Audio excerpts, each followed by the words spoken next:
Hi guys, today I wanted to talk about Ellie Edwards. As you know, Ellie Edwards, 26 from New Brighton, was shot dead on Christmas Eve last year at around 11:50 p.m. In an act of pure cowardness, the killer opened fire in the entrance of the Lighthouse Pub and Inn in Worsley Village. The gunman is then believed to have fled in a dark-coloured A-Class Mercedes. Unfortunately, Ellie Edwards had received a gunshot wound to the head. She was partying with friends as she lived life to the fullest, before she was gunned down and brutally taken away. 4 other men were injured during the cowardly attack, including a 28-year-old man from Beechwood in the Wirral who suffered critical injuries but seemed to have survived the attack. Another man aged 22, also from Beechwood, suffered gunshot wounds to his leg. A man aged 24 from Wolseley suffered a hand injury, and a man aged 33 also suffered an injury to his wrist. The attack, which is nothing short of a terroristic attack, has rocked the community, highlighting how gun crime is rife within the UK. 12 shots were fired that night into the pub, causing chaos and heartache in its wake. It is believed it was an automatic pistol which was heard on a local CCTV device. It is believed the weapon is a Scorpion submarine gun, but this will be confirmed later on in court at the provisional trial on June the 7th. The killer is suspected to be Connor Chapman, aged 22, of no fixed address.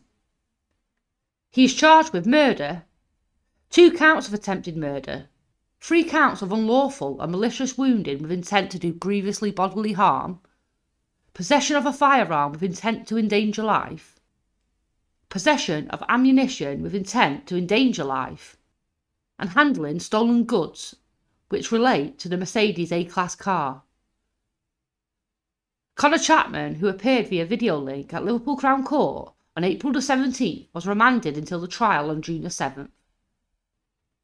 Also, another man named Thomas Waring, aged 20, from Barnston, Wirral, was also charged with assisting an offender and charged with possession of a prohibited weapon, was also remanded until the trial.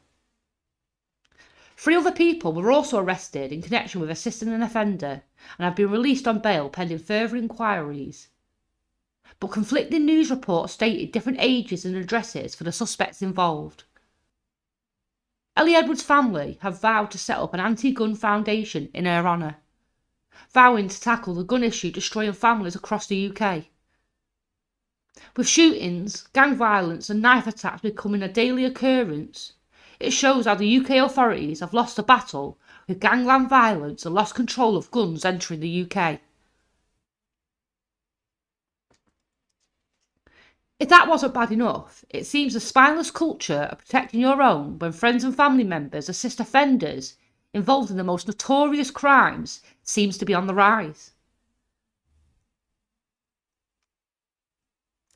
These include people like Jeanette Mercer, who helped her son by lying to detectives about a bicycle he owned after he shot and killed the beloved 11-year-old Rhys Jones. Rhys Jones was shot in August 2007 whilst walking home from a football match.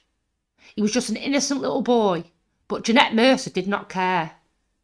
Jeanette Mercer was jailed in 2009 for 3 years for her lies, but the lenient sentence did nothing to stop her spineless crimes.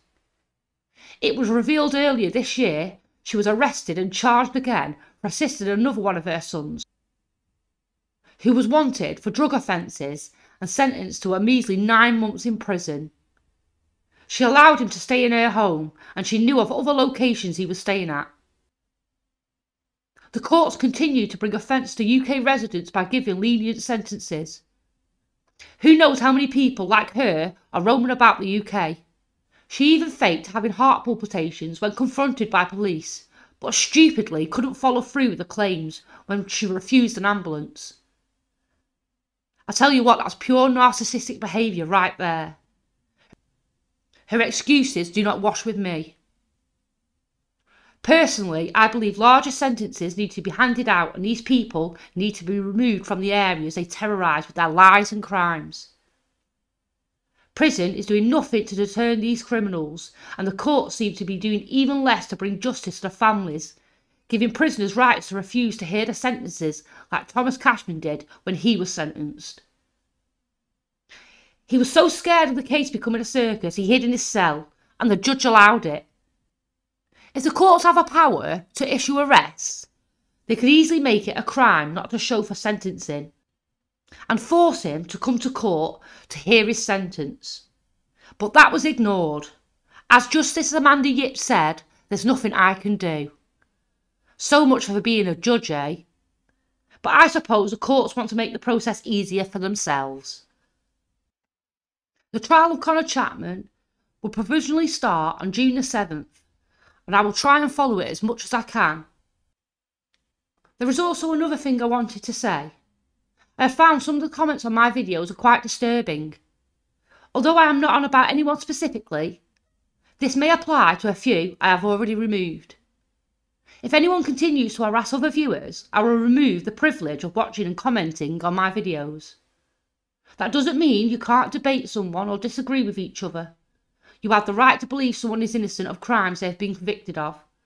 But keep the comments fair, and if you have any proof to the contrary, provide it, or report it to the police or Crime Stoppers anonymously.